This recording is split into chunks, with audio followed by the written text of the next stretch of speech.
let's just put it this way. We have seen remarkable, exponential, multi-seven-figure differences to our annual bottom line because of what KellyAnne and the lessons from Self-Leadership Global have done for me.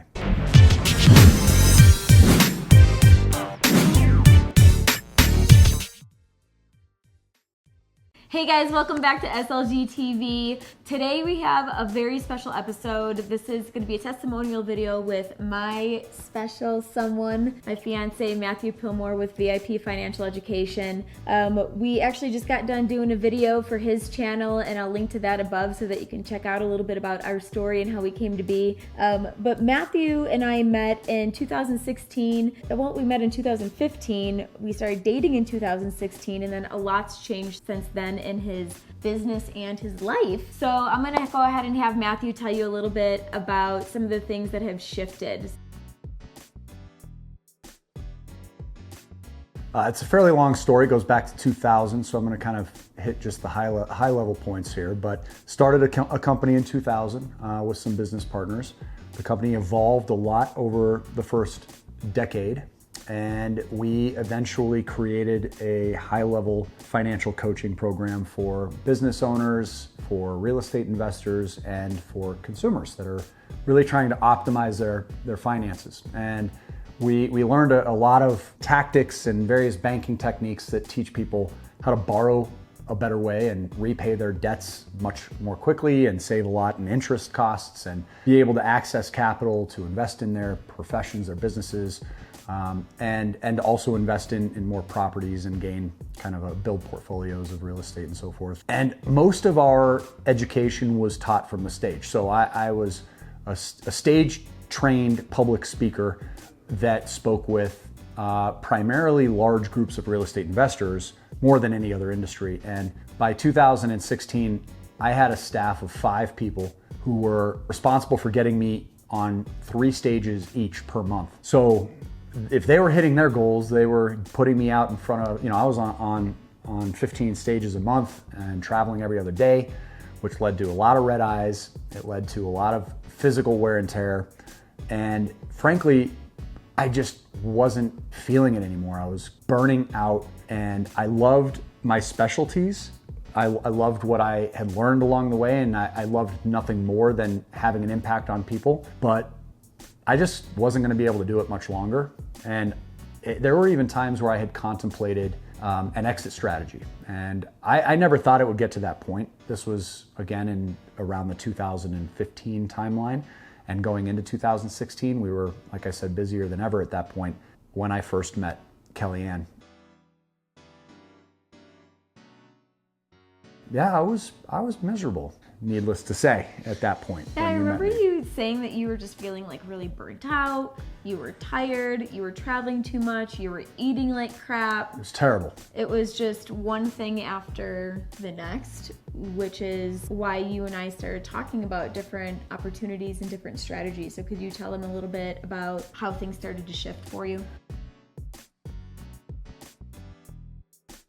I think what really happened is this concept of really putting yourself first. And she was the first person in my life, even coming from a background of being incredibly well supported. I had unconditional love. No matter what I did in the way of screwing up and getting into trouble, my parents, I knew I could count on them for support. And yet I had never had anybody really encouraging and identifying the gaps in my own self-worth to the point where it was pinpointed. This is what you need to work on. And she was so straightforward about that. It was you have to love yourself before everybody else. And I was constantly putting the business first, and I was constantly putting everybody else that was impacted by the business first before myself, and it would have driven me into the ground. It would have driven us to a transition professionally, and something had to give, and eventually it did. It was that message of self-love and self-care that was really how I took control over my leadership as a business owner and over my audience and my community, and it has constantly improved since then for the last 2.5 years. Let's just put it this way. We have seen remarkable, exponential, multi-seven-figure differences to our annual bottom line because of what KellyAnne and the lessons from Self Leadership Global have done for me. You started with the self-love, then we moved into lifestyle strategy. So I remember like sitting down and us really talking about like, okay, you're not happy doing what you're doing. Let's talk a little bit about what you actually want and what you want your life to look like. And then Matthew was talking about having this YouTube channel, right? So I had run a YouTube channel for about 5 years by the time I met her. The channel had grown to thousands of subscribers. We were probably at 6,500 or so. And we'd done really well, frankly. We had made over $1 million off of YouTube by that time. And that was over a 5-year time period, right? Yep. So now you're doing that in 1 year. Oh yeah, now we're doing so like multiple what you created in 5 years, you are now creating multiple in 1 year. Correct. Yep. Okay. So big time growth. And her, yeah, it was really, like she said, a lifestyle decision. It was saying, okay, look, you're miserable not because of what you're teaching, you're miserable because of the process and the steps it requires to actually teach what you do. And if we could just adjust that and start to focus on this concept that had already been proven for several years, it was fairly easy to see the logic behind it. But I was facing fear dead in the face. I mean, I was so afraid of trying to make a transition away from something I had come to count on and know so well by traveling and teaching on stages. I couldn't see the faults so easily in it, you know? And I think sometimes when we're so deep in the woods, it's hard to see the trees. And that's exactly where I was at that point. I couldn't see the forest. And that's one of the things that I think we were talking about of, it's kind of like when I was a teacher, right? So when I was a teacher, I didn't know that there was any other way to teach other than being in a classroom to teach. And then my mindset expanded, and so I was able to understand that you could teach globally. You can be what we call a modern speaker. And I think you and I had talked about that, you know, you don't have to be a traditional speaker that travels all around the US 3 times a week, every single week, in order to be able to be successful. You can utilize this platform, this technology, which is built to be able to support people like us in being able to be modern influencers and modern teachers and modern speakers.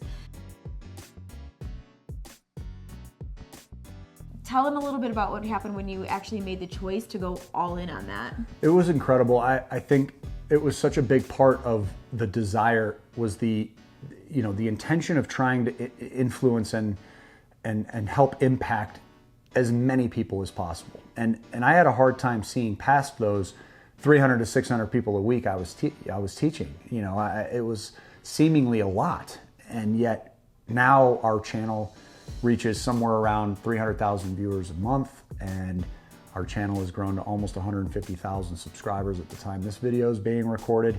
We fully expect that will be no less than 200,000 subscriber count by the end of the year. Our objective is to make it 250 by the end of the year.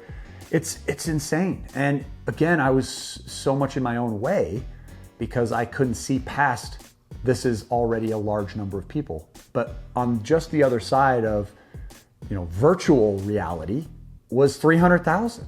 And now we are booked out until November, so we have about a 9-month wait just to get on our calendar for our consultations, and yeah, it really is. If you would have told me 5 years ago that when somebody asked me what I do for a living, my response would be I'm a YouTuber, I would have laughed. And here we are. You have to trust what the internet can do and what having support like Self Leadership Global can do for your products, programs, and services, because the only thing standing in your way is you. I don't know self-made people. Everyone I know has an entire wall of gratitude, people that have influenced them and have led to their success. So what I would tell somebody is, number one, be ready to commit to consistency before you take steps to work with people like her, because she doesn't have time for excuses and she doesn't have time for people that are going to say one thing and do another. You have to follow through. And for those of you that are inconsistent, you should not expect consistent results. And for those of you that are inconsistent, you have to understand that you lose the compounding effect of results, okay? So if you're inconsistent and you jumpstart, but then you don't follow it up with more steps, then you slowly trickle back to having to restart again. And so the more you can just continue to put one small step in front of the next, these are not huge breakthroughs every day. This is just getting up and, in spite of a lack of motivation, continuing to move forward. Then success is an inevitability. It will happen for you. As long as you're adaptable and you're not continuing to do things over and over again that aren't working, okay? It's not consistently doing things that are not working. It's consistently evolving and adapting into testing something against what you did last that worked okay to see if it works better. And if it does, you move more towards that direction. And so the only thing you have to lose is time. Once you're ready, once you're there, once you're ready for results, then move, pay. The investment returns so much more than any other investment that you can make. It is not a cost. It is not a tuition. You will not fork over money to never see it again. This is not like buying something. This is investing in yourself. And if you believe in yourself, then it will always come back if you're taking the steps. If you don't believe in yourself, that's where you need to start, is self-love.